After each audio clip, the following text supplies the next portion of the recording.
The world is sinking, but Africa is rising. It's time for Africa to turn the tide of political conflict, economic uncertainty, and moral decadence. The time is now for Africa to arise and rebuild.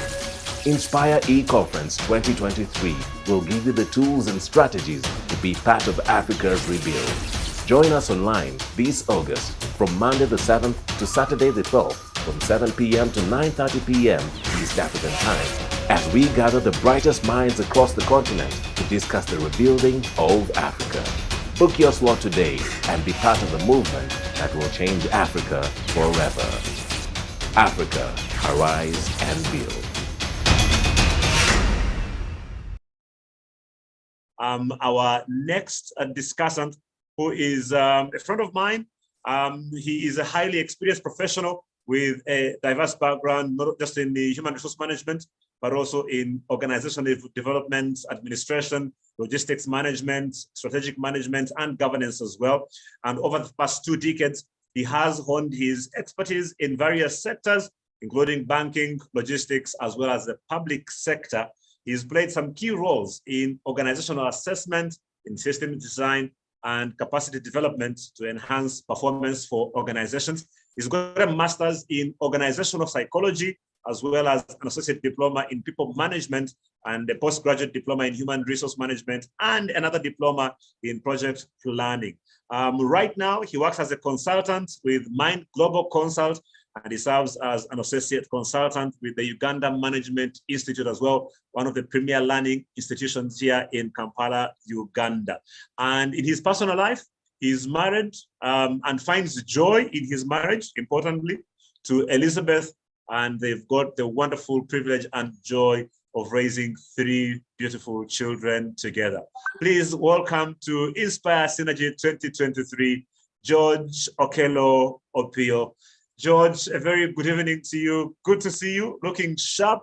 It's very interesting to find people who still look as smart as you do this late in the night. So I guess that says a lot about you from what Ivy was saying about character and competence combined, yeah? Thank you, Ben, and thank you for having me this evening. I'm glad to be tagged alongside you for these next few minutes. It is quite interesting. I've been sitting here and listening to Ivy and George, and even throughout the discussions, and it is quite interesting to know what is happening. My interest this evening, Ivy has almost rendered us unemployed this evening, but we want to add a pace to probably what she has given us this evening. When I was approached to join this panel, I looked at the concept of building. And as we look at the issues of human capital in Africa, I think the builders concept comes to the fore. As a builder, one of the issues that I see for Africa is that we are doing a lot of things. So many things in the area of human capital, but there's no proper structure to it. Just like a builder, a building has components, the foundation, and so on and so forth. And each of those components require different approaches, different skills, different materials to be deployed. Similarly, a building has a number of elements that has to be looked at. The electrical, the engineering, the structures, the plumbing issues. All these issues require people with different skills, different competencies to do them. And certainly they follow principles. And that speaks that every of these areas, they are mandates that are given to people. And for me, as we wind up this discussion today, I think the issues of human capital in Africa is about design. How do we design the human capital structure that is fit for purpose? And for me, this also speaks to our own environment. What is our current environment? It's very important because just like a builder, if you started building and you discover that the area you are building is waterlogged, I think the approach changes. And certainly, God blesses us with the ability to work so that we honor him. And that requires us to look at to create value. Labor must create value, must bring qualities that influence productivity. Now, for Africa to influence the world, we must be productive. And if you are to be productive, we require to have these abilities. We have to have creativity. We have to have a good sense of judgment in everything that we do. As we look at this discussion this evening, it is also important for us to paint a picture. What is the challenge in Africa right now? Related human capital. When you go to the area of health, nutrition, and population, 32% of children under 5 are stunted. There are 200 maternal deaths annually, more than 700 deaths annually due to TB and HIV/AIDS, and a totally fertility rate of 4.8%. The interesting thing is the least privilege of the society contributes to the biggest population in Africa. Still, in Africa, 2.9 million children die under 5 every year. Low coverage and quality of key interventions are also very visible in the different parts of Africa. Not to forget also Africa, over 50 million children are out of school.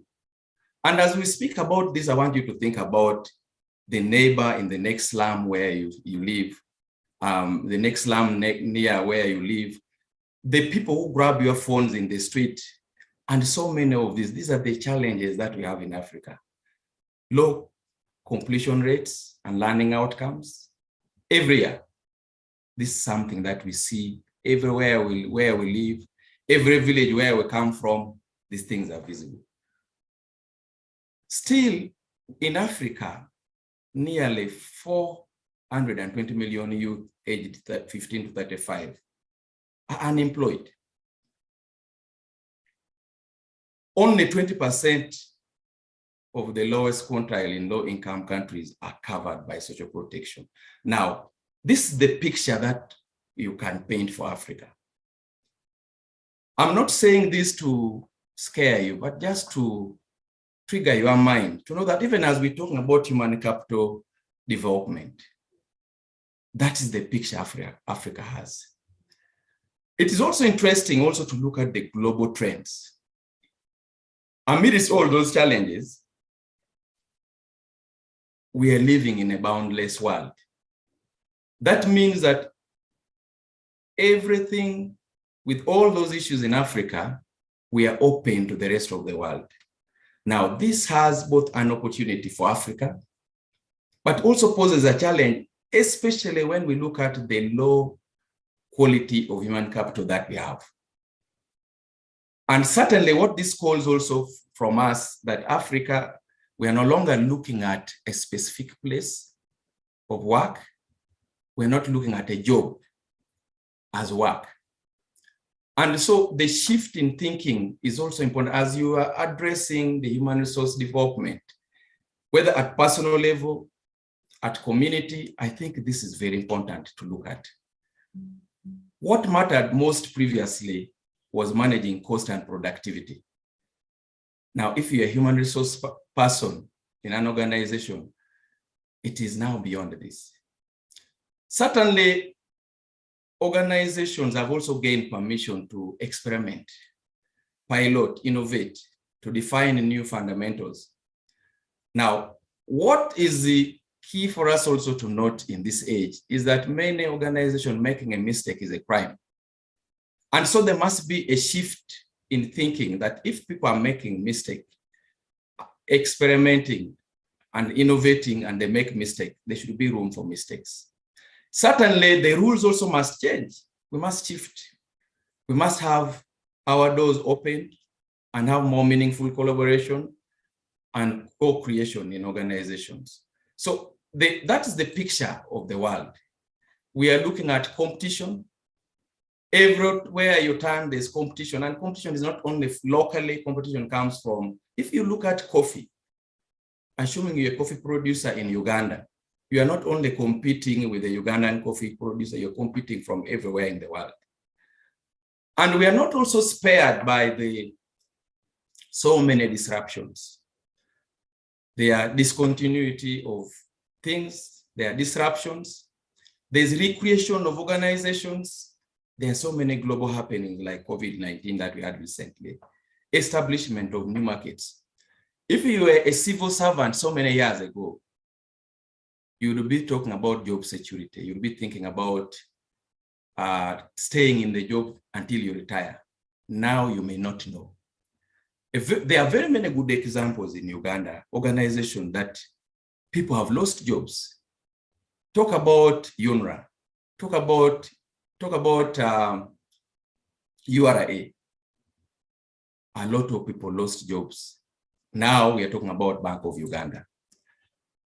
Having talked about that, Georgia has taken a lot of time to paint a picture for the future.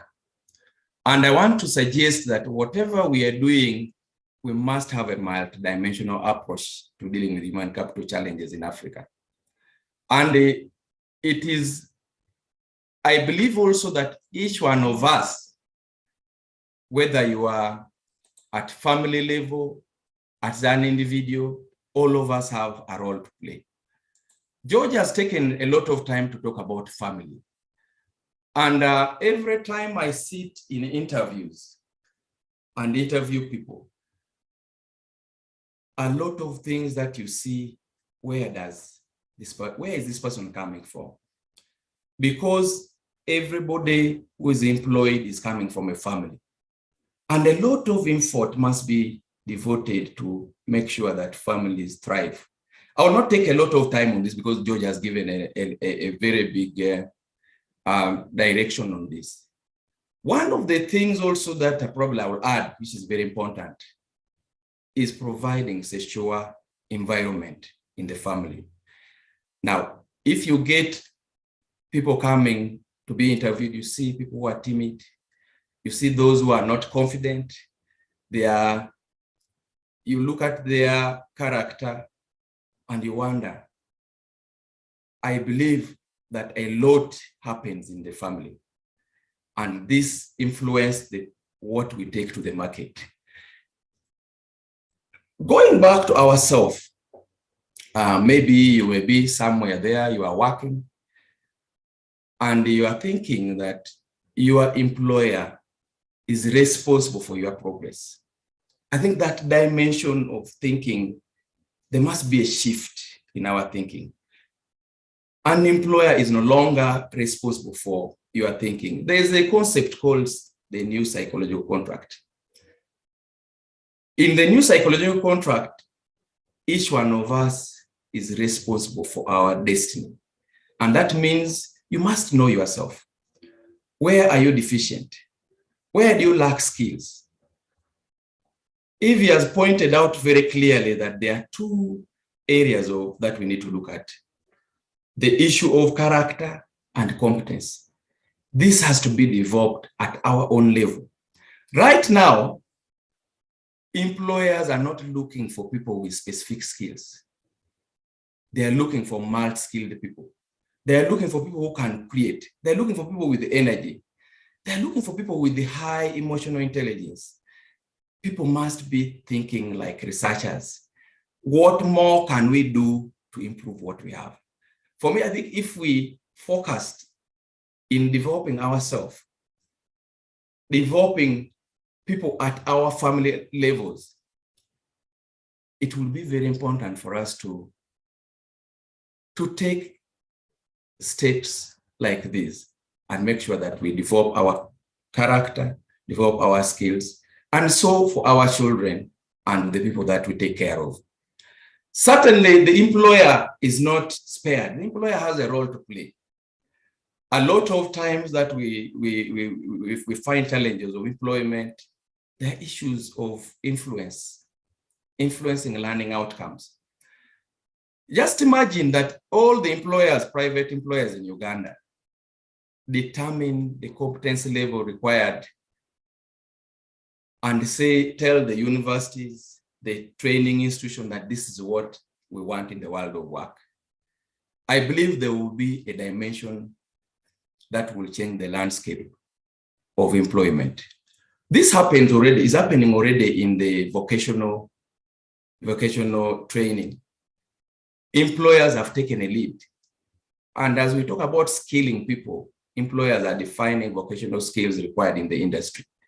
And I believe this can be borrowed by the rest of the employer. Let's talk about the HR association, the employer organizations, and many other groupings that are concerned with employment. I also believe that it is important that appropriate culture is developed in institutions. We have seen in institutions where every day in the press you see people attacking each other in the press. There's infights within organizations. This clearly indicates an absence of an appropriate culture. We need to unlock the workforce ecosystem to make sure that we are not only looking at one employment in one form. We need to look at employment from different forms. There are people who can come and give you 1 hour and cause productivity in your organization. It's no longer necessary to think about 8 to 5. It's no longer necessary to think about someone coming every day. It's no longer necessary to only think about working from office. We need to look for look for potential and unlock them. Some time back, as I was recruiting, a young lady walked into my office with a CV. We're recruiting relationship officers.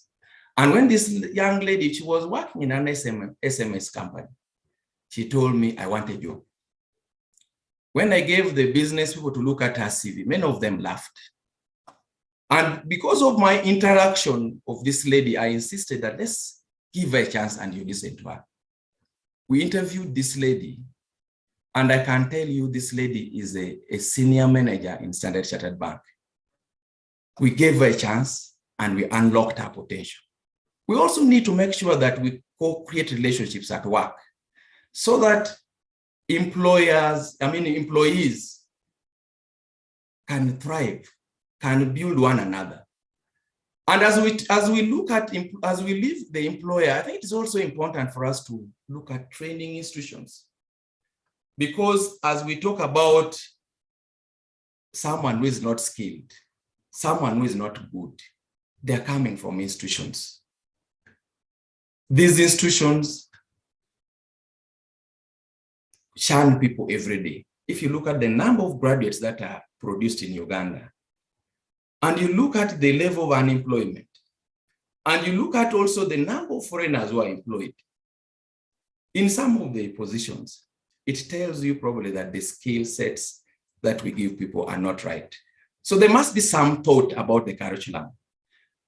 Is the curriculum relevant? Are we providing wholesome training? Have we benchmarked best practices? Have we created environment for learning that allow people to create, to innovate? Are we giving people opportunity to improve their learning outcomes? So when we do this as an institution, and I believe the training institutions with the influence from the employers can do a very good job. And certainly professional bodies will also have a role to play here. What standards do we have for profession? For example, accountants, human resource professionals, economists, statisticians. What standards of profession that have we developed? How do we monitor quality in our respective professions? As I was thinking about this human resource, human capital, I was looking at faith-based institutions. have you known that out of the 79 schools, primary schools in Kampala, 50 of these schools are owned by faith-based institutions? 50. That's a very high percentage. What are these faith-based institutions, including our churches? What are they doing to influence content, curriculum development? How are they reinforcing the right values? How do they take bold actions to address issues of the day? And of course, not to mention, we need to pray. But as we look at we play all these roles, it is very important that we look at synergy and collaboration. No single person, no single institution, no single organization can work alone. We must synergize, we must collaborate. We also must influence culture change in employment, in schools, in society, at our homes, and certainly there are already existing opportunities. How can we leverage on them?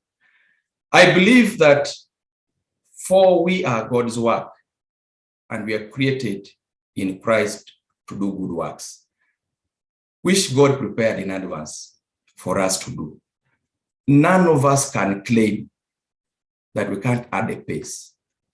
Either you're a parent, either you are an individual working, you can contribute skill, you can learn.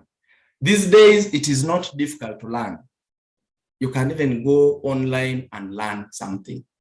And I believe learning, like it has been pointed out, learning is a continuous process. I learn every day. Even as we discuss, as we listen to each other, there are a lot of learning that we are picking from these discussions. And so the responsibility is in our hands. One important thing that you will note that whereas we have those 3 or 4 factors of production, the only one that cannot be separated from the physical and financial assets is human capital. The skills you have, the knowledge you have, the health you have, the values you have cannot be separated from you. So that means it is the only thing that we need to touch. The moment we develop human capital in Africa, all the other factors of production will be turned on. And this requires a massive coordinated effort to strengthen quality. We need to do this with the efficiency. We need to have investment in this area. One of the things that we probably have to adopt is to unlearn the behaviors. If you're a parent, long are the days when if you need to be beaten to learn. Probably we need to unlearn. We need to unlearn certain things. We need to probably make sure that we move away from the practices that hold us back. We need to unlearn. We need to relearn new things. It's no longer necessary to read. Now, one of the biggest tragedy that we have is this concept that people have of accumulation of paper qualification. Every day you go to every institution, people are busy. Someone that has finished this course is going to the other one. But it is no longer necessary just to accumulate qualification, but to accumulate skills. I believe that, Ben, that if we do accumulate skills at our level, we impart skills at our families, we collaborate as institutions to do the things that need to be done together, the landscape of human capital development in Africa will change. Thank you so much, Ben. The world is sinking, but Africa is rising. It's time for Africa to turn the tide of political conflict, economic uncertainty, and moral decadence. The time is now for Africa to arise and rebuild. Inspire E-Conference 2023 will give you the tools and strategies to be part of Africa's rebuild. Join us online this August from Monday the 7th to Saturday the 12th from 7 p.m. to 9:30 p.m. East African Time as we gather the brightest minds across the continent to discuss the rebuilding of Africa. Book your slot today and be part of the movement that will change Africa forever. Africa, arise and build.